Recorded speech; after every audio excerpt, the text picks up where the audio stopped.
it's Jennifer J. Hi, I welcome you back to Moving Forward.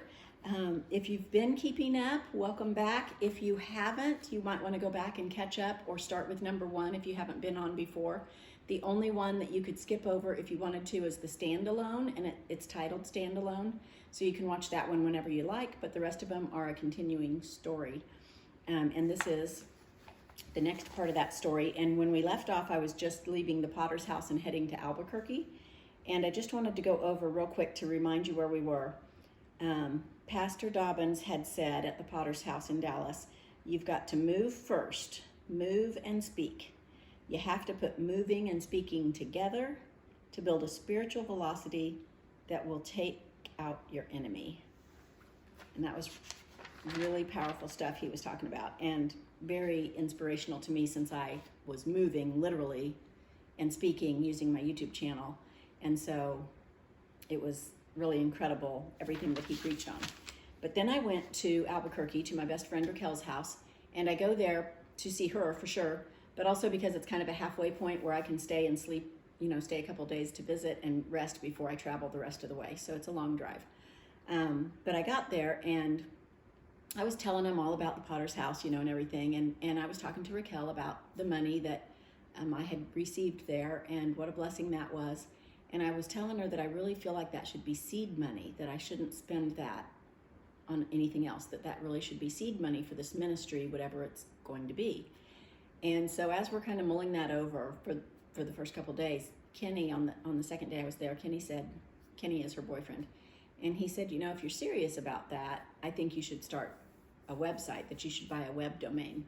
And Kenny has a marketing background, and he's not doing that now, so he didn't have the software anymore, but he showed me some of the stuff he had created, and it was so professional. It was so amazing. And he did go ahead and download a free version of some editing thing, and he worked on my first 4 videos. You guys think they were unedited. Those were edited copies. He took out some stuff.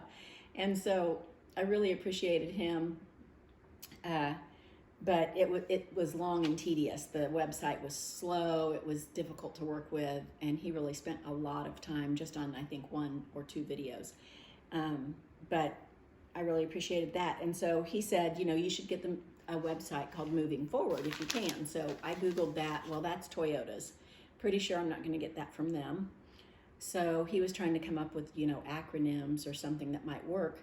And I said, what about my tagline, when God says go? And so he said, okay, look that up. So I looked that up and it was available. So he said, you should buy it. You should buy it on .com, .church, and .org. And he said, you don't have to put any content on them yet. But when you're ready to put content on them, you'll have them. And if you don't ever need them, somebody at some point is going to want to buy them from you. So you can make money, basically. So I went ahead and bought them, trusted him in that. And so that was a real blessing. And then on the 5th, I was traveling from their house into Arizona. And this is a desert road. It's I-40. If you've been on it, I-40 West, it's dust and brown and there's cactus, but there's not a lot of green in this part of Arizona. It's dry. And so as I come through, though, it's raining. And you got to know, when people call it rain in Arizona, it's not rain in Kansas. In Kansas, we would call it mist or sprinkles, definitely not rain. But this was actual rain. This was like Kansas rain. This was a downpour suddenly of rain, like right when I crossed the state line. And immediately in my spirit, I felt God telling me, this is a new beginning. This is a fresh start. It starts now. And that rain lasted a few minutes, and then I drove out from under it, and there was the prettiest rainbow, you guys. And I immediately thought of Genesis 9:16, where God says, when I look upon the rainbow, I'll remember my covenant that I made between God and the earth. And I know that God remembers his promises, but it also reminded me, I'm looking at the rainbow and God's looking at the rainbow. And I really think that's cool to be looking at it with him. And then he's also remembering his promise, and I'm remembering his promise. And I know that promise was not to flood the whole earth again, But he remembers all his promises, because if he doesn't, then he's a liar, and that's sin, and he can't sin. So he remembers all his promises, and he fulfills all of his promises. He keeps his word, and he can be trusted. So all of that was just kind of going through my mind as I was traveling across the state line in the first few minutes of getting to Arizona. So it was really, I don't want to say it was powerful. It was kind of powerful, I guess. But it was just kind of a warm, fuzzy, just a warm, fuzzy, comforting feeling. And so I get to my niece's, and bless her heart, she had just bought a house about a month before. They had moved out of their old house, and she had a room downstairs that, now when I say downstairs, this isn't Kansas downstairs. This is living level downstairs, because they don't really have basements here. But anyway, she had a room that she was going to use as a workout room, and she knew I was coming, and my sister's house wasn't going to be quite ready yet, and so she turned this into a bedroom and an office space for me. So lovely, you guys. She put up shelves and decorations and curtains and pictures on the walls, and got a work desk for me, a big screen TV, a bed, a new rug. She had the whole thing. So comfortable and ready for me when I got there. It was such a nice surprise. And so I got there, and I was doing my Lent Bible study, and I've got to read part of this to you because it was really astounding to me. But it said, Jesus' personal authority is such that he simply gives the order to follow me, and the disciples leave behind their family, their possessions, their security, even though they don't know where they're going. There's no argument, there's no delay, there's no excuse, only immediate compliance with Jesus' words. Don't you wish you could be that way? I wish I could be that way, like all the time. Jesus still expects the same from us today. The urgency of his mission requires an immediate response. His authority is so great that when we hear his call, there is no option but to follow him. Trust his provision and joyfully serve at once.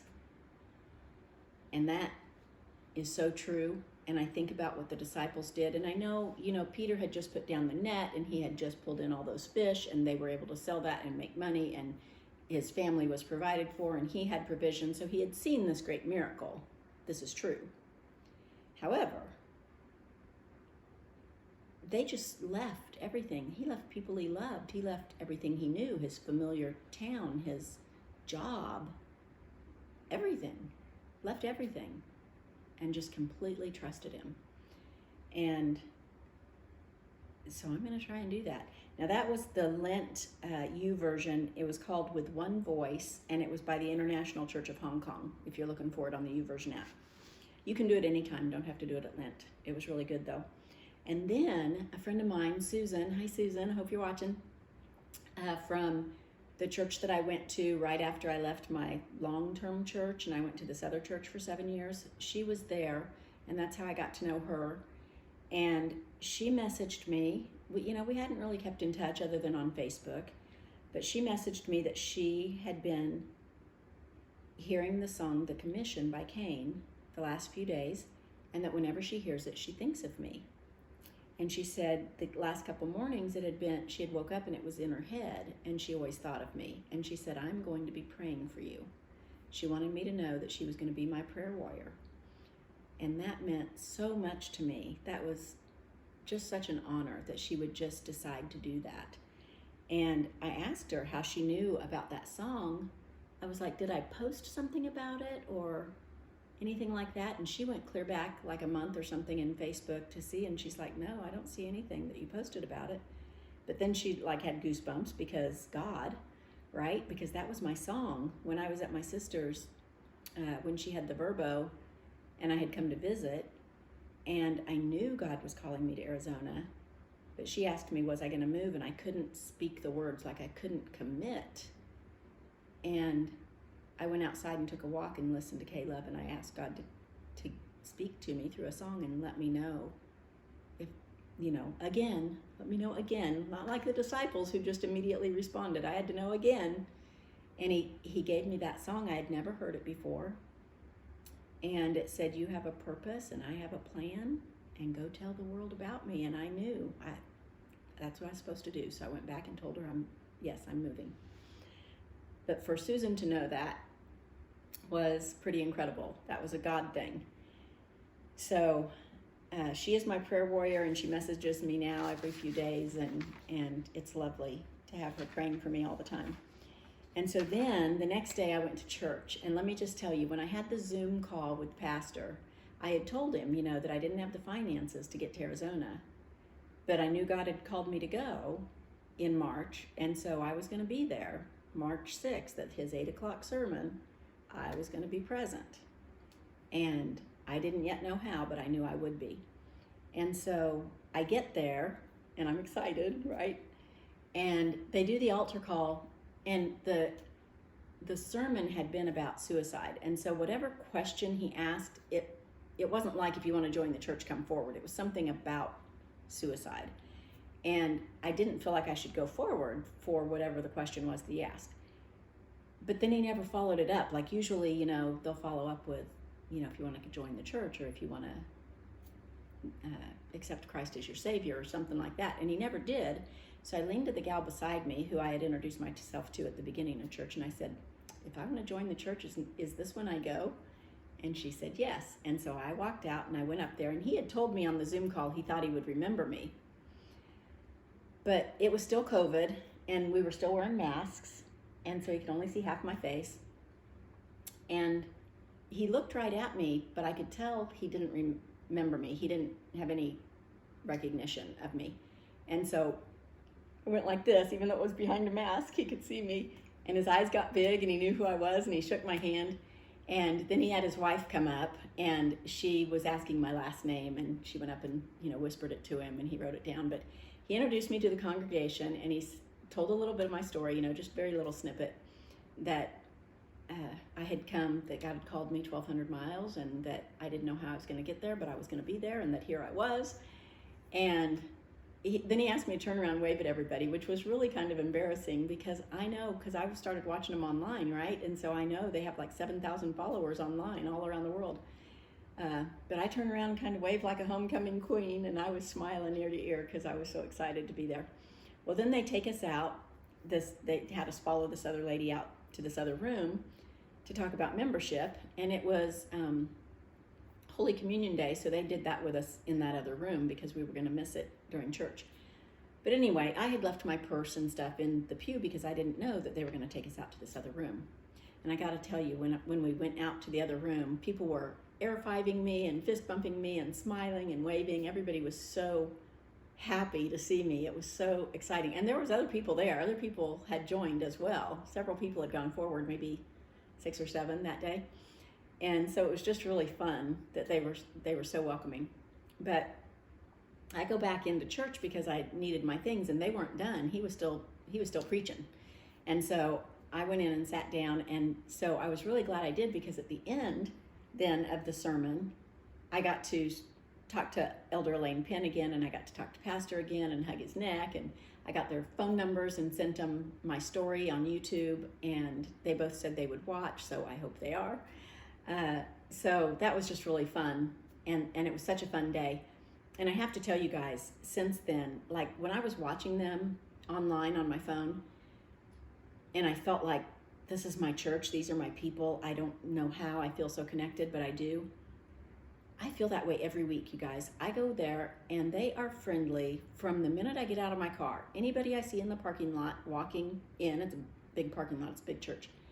The people that hold the door for you, the first thing I do is go to the ladies' room, because I've driven for an hour drinking coffee. So I go straight to the ladies' room. But every single woman in there will say hello to me, good morning, how are you today? They're smiling. It is the friendliest place. It reminds me of Pearl Street Baptist Church in Paola back in, the 80s, late 80s, early 90s. Those of you that remember that, there's a handful of you. And we were considered the friendly church, like that's how we were known. We were the friendly church. And that is how this church is. It's ginormous. It's way bigger than Pearl Street was. But it's funny too though, because Pearl Street was PSBC and this is PRBC. So I think that every time I write it, I think that's cool. But anyway, so I got there and I did that, and it was really very exciting. But then the sermon, I told you it was about suicide. And something he said that caught my attention was, he said, God takes our darkest moment and turns it into our deliverance and our shining moment. And that your mistakes are not your finale. So I really want you to hang on to that. And then he said, some doors are open not so you can get out, or not so you can walk through them. They're open so that people can come in. So not every door is opened so that you can walk through it. Some of them are so that other people can walk into your life. And they might not be the people you expect, or the people that you desire, or the people that you would choose. I would say most likely they will be quite the opposite. But you need to have your eyes and ears open and have your heart ready. Be prayed up and be ready for each day whoever God's going to have walk through the door into your life. Because there's a reason. There's no accidental meetings. And it can be a defining moment in somebody's life, just running into you. It could be literally running into you, having a car wreck. It could be anything. It could be, running your carts into each other at Walmart, or just passing through each other's way in the aisle or something. But it could be anything. So keep your eyes and ears open to that. And then the really, really, really, really, really, really, really cool thing that day at church, the last song they sang, I'm so glad I went back in, because the last song they sang, are you ready? The Potter's House. I know, I was so excited. I could not believe they were singing that my very first day there. It was just like sealing the deal. It was just like, all right, God, this is not an accident. It was very cool. And he said, God already ordained what I'm going through. Whatever I'm going through is blessed by him, and he's already provided a way. And that is so, so true. So I'm just going to real quick wrap up with the 7th, because then we're going to move on to the next thing. But on the 7th, I know it's just the very next day after being on this high, but I'm already feeling low again and feeling really distant from God. And I'm on the highway, and it's about 9 more miles to get back to my niece's house, or my sister's house. I think I was at my sister's by now. And there's no street lights, and it's 2-lane, and it's desert, and there's signs that say watch out for horses, because there's herds of wild horses. And so I'm going kind of slow, and I'm talking to God, and I'm like, if this is really where I'm supposed to be, right? I know all the doubt that comes in, but I was telling him again, I really just need to know you're still with me and you haven't left me.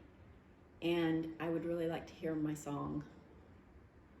And so I finished my prayer and I turned on the radio. It was just starting. And I listened to it. I sang as loud as I could and praised God, and then I turned it off and just praised him the rest of the way home. Because of course he hadn't left me, and of course he was still with me. And it was so kind of him to comfort me with that song right when I asked for it. But you guys, he doesn't fail. He doesn't forget his promises, and he is always with you. So I hope this week that you will keep your eyes and ears and heart open to whoever he is going to have walk into your life. And I hope you'll drop a comment and let me know your thoughts, or let me know what he's doing in your life today. So if you haven't subscribed, please do. If you haven't shared this in a while on social media, please do that as well. And I will talk to you guys in a few days. Bye.